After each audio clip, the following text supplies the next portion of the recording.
दोस्तों, एक महिला होती है लगभग 35 साल के आसपास। वो रात में लगभग 1 बजे उठती है। उसको प्यास लगती है।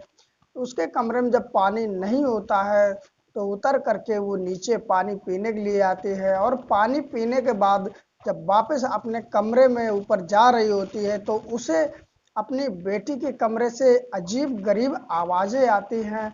जब वो जाके देखती है एक खिड़की से तो उसकी बेटी उसके दामाद के साथ शारीरिक संबंध बना रही होती है। लाइट खुली होती है, बिल्कुल दोनों नग्न अवस्था में होते हैं, और जो वो औरत होती है वो विधवा होती है।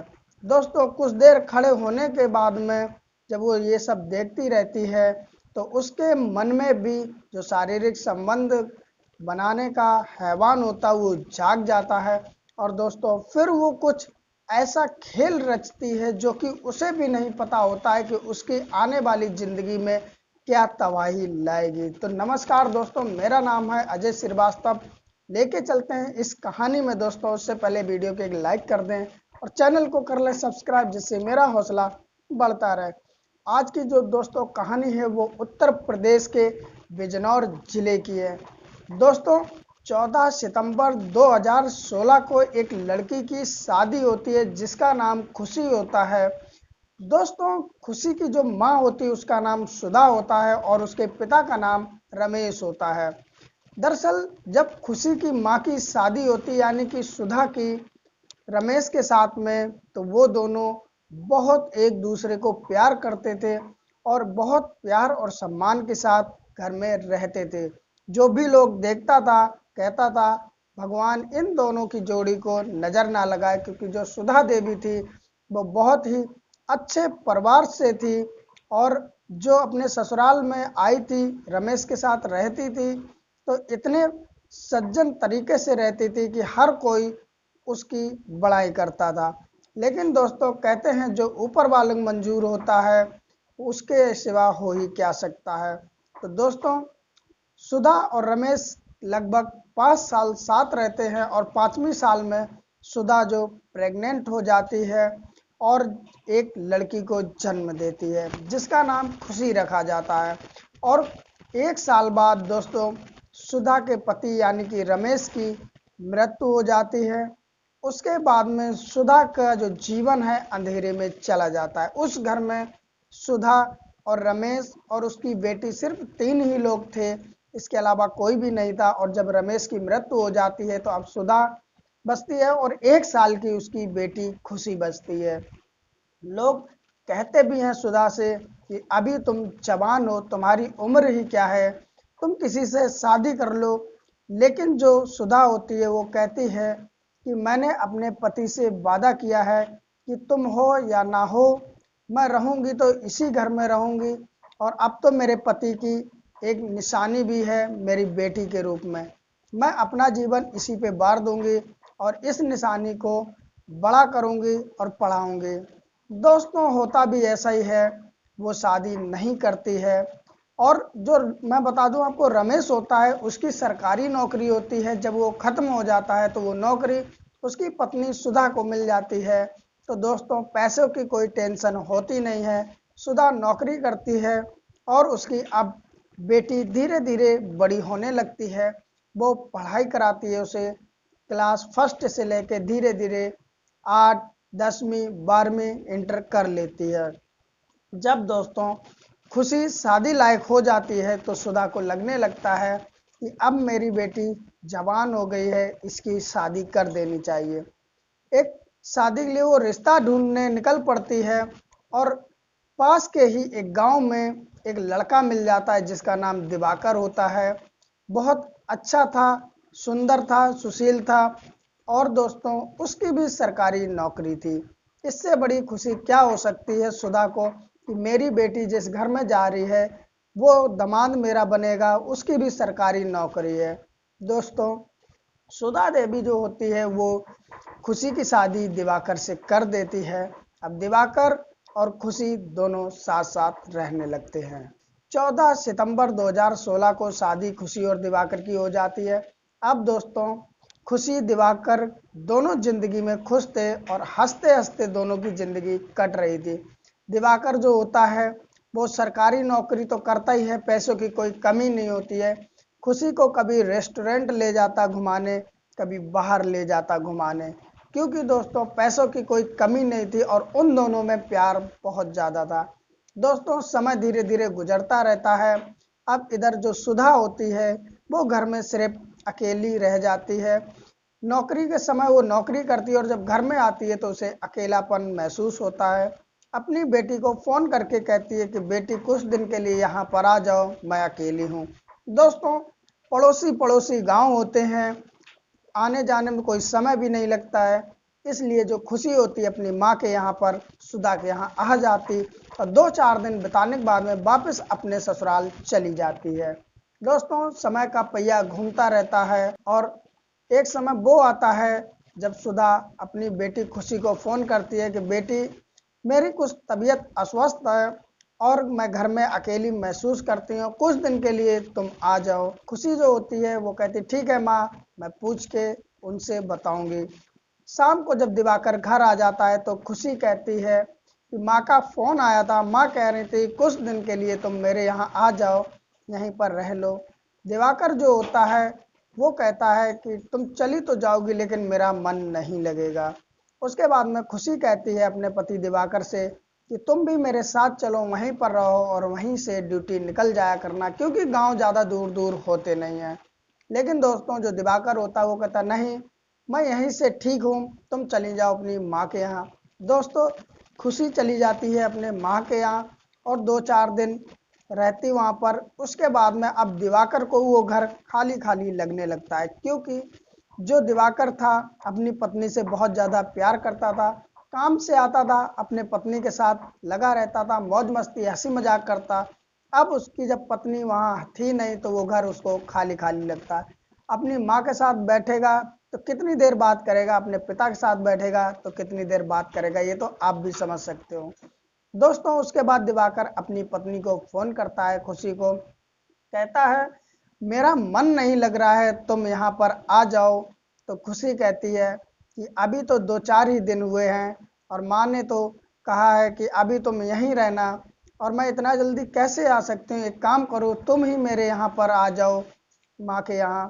तो दिवाकर जो होता है उसकी बात मान लेता है, अपनी बाइक उठाता है, ज़रूरत के कपड़े पैक करता है और पहुँच जाता है सुधा के यहाँ, यानी कि अपनी ससुराल में।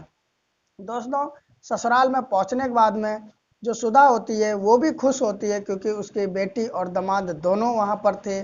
और जो खुशी होती है वो भी खुशी हो जाती क्योंकि उसका पति भी वहां आ गया। और जो दिवाकर था वो भी खुश हो जाता है क्योंकि उसका तो उसकी पत्नी के बिना मन नहीं लग रहा था। दोस्तों अब वहीं वो रहने लगते हैं। जो सुधा देवी का मकान होता है उसमें नीचे का कमरा अपनी बेटी को दे देती है और ऊपर के कमरे में स्वयं वो रहने लगती है। दोस्तों समय कटता रहता 2-4 दिन। एक दिन अचानक सुधा की आंख लगभग 1 बजे के आसपास रात में खुल जाती है और उसको प्यास लगती है। दोस्तों वो आसपास देखती है तो उसे पानी नहीं मिलता है, तो वो कहती है कि आज शायद मेरी बेटी पानी रखना भूल गई। वो उठती है और नीचे सीढ़ियों से उतरते हुए आती है और पानी पीती, पानी पी के वापस जाने लगती। जैसे सीढ़ियों पे पहुंचती है तो उसकी बेटी के कमरे से अजीब व गरीब आवाज़ें आ रही थी। सुधा जो होती है वो वहीं पर रुक जाती है।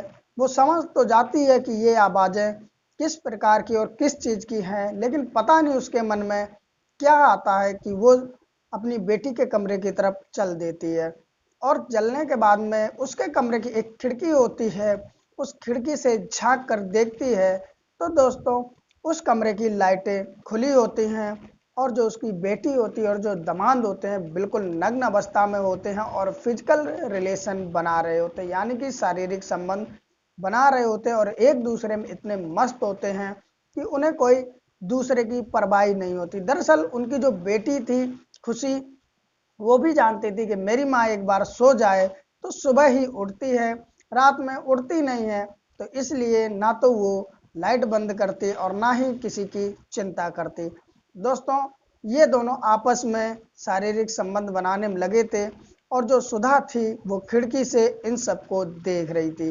दोस्तों जवानी में ही सुधा विधवा हो गई थी और जब से उसने किसी के साथ कोई अफेयर नहीं किया, किसी के साथ में शारीरिक संबंध नहीं बनाया, अपनी जो शारीरिक भूख थी वो दबा दी थी सिर्फ इस चक्कर में कि बेटी की परवरिश करनी है दोस्तों। लेकिन उस दिन जब उसने आंखों से ये सब देखा तो उसके मन में भी शारीरिक संबंध का जो शैतान होता है वो जाग गया।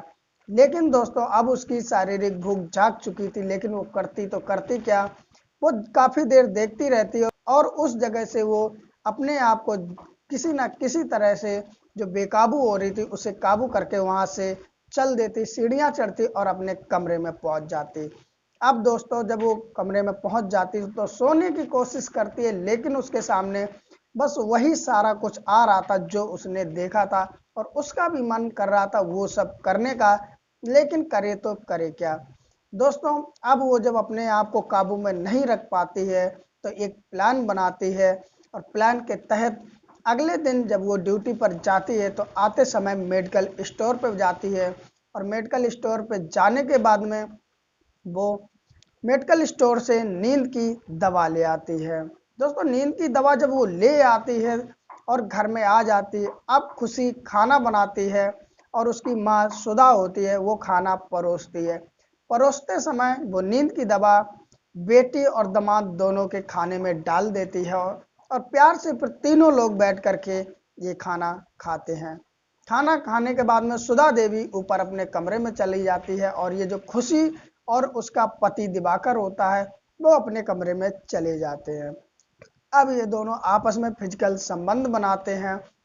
फिजिकल संबंध बनाने के बाद में ये दोनों थक से जाते हैं और थक करके लेट जाते हैं। अब थकान और दूसरी चीज जो नींद की गोली थी वो भी असर दिखाती है, ये दोनों बेहोशी की हालत में सो जाते हैं। सोने के लगभग करीबन 1 बजे के आसपास सुधा नीचे उतर के आती है और देखती है कि मेरी बेटी और दामाद दोनों सो गए हैं और सोने के बाद में गेट लगा नहीं होता है, लाइटें खुली होती हैं। जो सुधा होती है वो अपने दामाद के पास जाती है, पहले अपने बेटी को आवाज मारती है, बेटी नींद में होती है, वो दामाद को आवाज मारती है, दामाद भी नींद में होता है। उसके बाद में जो दामाद होता है फिजिकल रिलेशन बना के अपने पत्नी के साथ यानी खुशी के साथ में तो सोया था, कपड़े ज़्यादा पहने नहीं होते, सिर्फ एक अंडरवियर होता है, तो सुधा देवी उसका अंडरवियर उतार देते हैं और उतारने के बाद में उसके शरीर से वो खेलने लगती यानी कि अपने दामाद के शरीर से। दोस्तों कहते हैं नींद में क्या होता है क्या नहीं दोस्तों नहीं जानते, लेकिन सुधा अपने दामाद के अंग से खेलने लगती है और उसके बाद में ऊपर से बैठ के वो भी शारीरिक संबंध बनाने लगती है। दोस्तों ऐसा उसको लग रहा था मानो उसे सारे सुख मिल चुके हों, क्योंकि दोस्तों जब वो विधवा हुई थी तो बहुत जवानी में थी और जब से उसने किसी के साथ में शारीरिक संबंध नहीं बनाया तो उसकी जब से जवानी रुकी हुई थी और आज उसकी जवानी जब फूटी तो इस प्रकार फूटी कि वो अपने आप को कंट्रोल नहीं कर पाई और जी भर के उसने अपनी पूरी हवस बुझा ली और बुझाने के बाद में उसको उसी तरह से अंडरवेयर पहना के और वहां से चली जाती है। अब दोस्तों अपने कमरे में जब वो सुधा लेट जाती है तो मन ही मन में बहुत ज़्यादा मुस्कुराती है, क्योंकि उसके अरमान सारे पूरे हो चुके थे और उसे अपने दामाद में इतना ज़्यादा इंटरेस्ट आया कि अब वो उसके दिल में बस चुका था। हालांकि दामाद को कुछ नहीं पता कि मेरे साथ क्या हुआ। अब दोस्तों ये कहानी रोज की बन चुकी, वो दोनों के खाने में नींद की गोलियां मिला दे और उसके बाद में रात में जाकर के अपने दामाद से शारीरिक संबंध बनाए, उसके शरीर से खेले। एक दिन खुशी और उसका पति दिवाकर बाहर घूमने के लिए जाते हैं। जब बाहर घूमते हैं वहीं पर खाना पीना खाते हैं, मौज मस्ती करते हैं और उसके बाद में लगभग रात के 9 बजे के आसपास वापस घर में आते हैं। जो सुधा होती है वो कहती है कि मैंने खाना बना लिया है और तुम्हारा लोगों का खाना लगा दिया, तुम लोग खाना खा लो। जो उसका दामाद होता है वो कहता है कि हम लोग बाहर से खाना खा के आए हैं, तुम खा लो, मैं खा चुका हूँ, अब हम लोग सोने जा रहे हैं। लेकिन सुधा जो होती है 2 थाली लगा करके उसके कमरे में ही रख देती है और कहती है कि जब भी भूख लगे जब तुम खा लेना, और उसके बाद वो चली जाती है। जो दिवाकर होता है वो कहता है खुशी से अपनी पत्नी से कि खाना खाओगी क्या, तो उसकी पत्नी भी कहती है कि मुझे अभी भूख नहीं लगी। उसके बाद में दिवाकर और खुशी आपस में शारीरिक संबंध बनाते हैं और बनाने के बाद में खुशी को थोड़ी बहुत भूख लग जाती है। तो खुशी कहती है क्या तुम खाना खाओगे, तो दिवाकर कहता मुझे भूख नहीं लगी है। लेकिन खुशी भर पेट खाना खा लेती है और अपने ही हाथ से एक दो कौर तोड़ तोड़ के अपने पति दिवाकर को भी खिला देती है। हालांकि दिवाकर ज़्यादा खाना खाता नहीं, कुछ ही खाना खाता है और दोनों ही खाना खा के सो जाते। और इधर जो सुधा होती है वो उन दोनों की आवाज़ें सुनती रहती है। जब वो शारीरिक संबंध बना रहे थे तब भी आवाज़ सुन रही थी और जब आपस में बातें कर रहे तब भी सुन रही थी। जब ये दोनों सो जाते हैं, सुधा देवी आती है, देखती है कि ये दोनों सो गए हैं। उसके बाद में सुधा जैसे ही अपने दामाद का अंडरवियर नीचे उतारती है और उतारने के बाद में उसके अंग से खेलने लगती, यानी कि ओरल सेक्स कर रही होती, वैसे ही उसके दामाद की आंख खुल जाती। क्योंकि उस रात को उसके दामाद ने खाना तो खाया नहीं था, बस उसकी पत्नी ने एक दो कौर खिला दिए थे, इसलिए उसके ऊपर नशे की दवाई का कोई असर भी नहीं था। जैसे ही वो उठ कर के देखता है कि मेरे शरीर पे जो अंडरवियर था वो भी है नहीं और मेरी सास मेरे ही शरीर के साथ में छेड़ाखानी कर रही, ओरल सेक्स कर रही, वैसे ही वो देख के चौंक जाता है और उठते ही कहता है कि माँ जी आप ये क्या कर रही हैं। जैसे ही सास देखती है कि मेरा दामाद जग गया तो वो भी चौंक जाती है और मन में सोचती कि अब क्या होगा। उसके बाद में वो अपनी बेटी की तरफ देखती है तो बेटी सो रही होती है। वो अपने दामाद का हाथ पकड़ती और चुप रहने का इशारा करती और हाथ पकड़ के सीधा अपने बेडरूम में यानी कि ऊपर ले जाती जहाँ पे सुधा का कमरा होता और वो सारी बात उसको बता देती है कि तुम और मेरी बेटी खुशी जब शारीरिक संबंध बना रहे तब मैंने देखा तो मैं नहीं कंट्रोल कर पाई और इस तरह मैं तुम्हारे साथ बनाती। प्लीज़ तुम मेरे साथ शारीरिक संबंध बनाओ और मेरी प्यास बुझाओ। जो उसका दामाद होता है, दोस्तों कहते हैं कि कोई चीज़ सामने रखी हो और पूरा मन हो खाने का तो कैसे कोई छोड़ सकता है। जब वो ओरल सेक्स कर रही थी तो जो उसका दामाद था वो भी पूरी इस अवस्था में था कि उसके साथ शारीरिक संबंध बना ले। दोस्तों जब इतनी बात सुधा कहती है अपने दामाद से, दामाद राजी हो जाता है और वो अब सुधा के साथ में पूरे होश और हवास में शारीरिक संबंध बनाने लगता है। दोस्तों अब जब सुधा देवी उसे नींद में खुद ही शारीरिक संबंध बनाती थी उससे, तभी मजा आता था। अब तो वो पूरे होश हवास में था, सुधा देवी को दुगना मजा आ रहा था। और दोस्तों अब ये कहानी रोज की चलने लगती। जो सुधा होती है खाने में सिर्फ अपनी बेटी के ही खाने में नींद की गोली मिलाया करती और जब उसकी बेटी सो जाया करती थी तब ये दामाद को अपने कमरे में बुला लेती थी और शारीरिक संबंध बना लेती थी। दोस्तों कहानी रोज चलने लगती है। अब जब बेटी जब भी अपने घर ससुराल जाने की बात करती तो सुधा देवी उसको रोक लेती। दोस्तों धीरे धीरे ये सिलसिला चलता रहता है। एक दिन पता नहीं दवाई के ओवरडोज की वजह से या क्या था, जैसे ही खुशी खाना खाती है कुछ ही देर बाद उसको उल्टी हो जाती है और जो खाया पिया होता सब निकल जाता है। और उसके बाद में खुशी और उसका पति दिवाकर सो जाते हैं और जब ये दोनों सो जाते हैं तो सुधा आती है कमरे में और दिवाकर को जगाती है और अपने साथ में अपने रूम में ले जाती और शारीरिक संबंध बनाने लगती है। कुछ ही देर बाद खुशी की आंख खुल जाती क्योंकि जो खाना उसने खाया था वो तो उल्टी के दौरान सारा बाहर निकल गया, तो उस पर भी कोई नशे का प्रभाव पड़ा नहीं था, नींद की गोली का प्रभाव पड़ा नहीं था। इसलिए वो देखती है कि दिवाकर उसके बिस्तर पर नहीं होता तो सोचती है कि शायद ये कहीं बाथरूम टॉयलेट करने गए। लेकिन 15-20 मिनट गुजर जाते हैं, जब दिवाकर वापस नहीं आता है तो वो उसे ढूंढने के लिए निकल पड़ती है और नीचे का पूरा घर छान लेती है, लेकिन दिवाकर कहीं दिखता नहीं है। जब नहीं दिखता है तो वो ऊपर की तरफ जाने लगती है और ऊपर जैसे ही पहुंचती हैं तो उसकी माँ के कमरे से आवाज़ें आ रही होती। दरअसल सुधा जानती है कि मैं बेटी को नशे की गोली दे देती हूँ, नींद की गोली दे देती हूँ, इसलिए वो सोती रहती है और वो पूरा एंजॉय करती, तरह तरह से आवाज़ें निकालती। उसे ये नहीं पता था कि आज मेरी बेटी जग चुकी है। और खुशी जैसे ही माँ के कमरे के पास पहुँचती, गेट खुला होता, लाइटें खुली होती हैं, वो गेट खोलती है। वैसे खुशी जैसे ही अंदर का नज़ारा देखती है उसके पैरों तले जमीन निकल जाती है। खुशी की माँ बिल्कुल नग्न थी, उसका पति बिल्कुल नग्न था और ये आपस में एक दूसरे के लगे हुए थे, इस तरह लगे हुए थे कि उन्हें ये भी भनक नहीं था कि मेरे कमरे में मेरी बेटी आ चुकी है।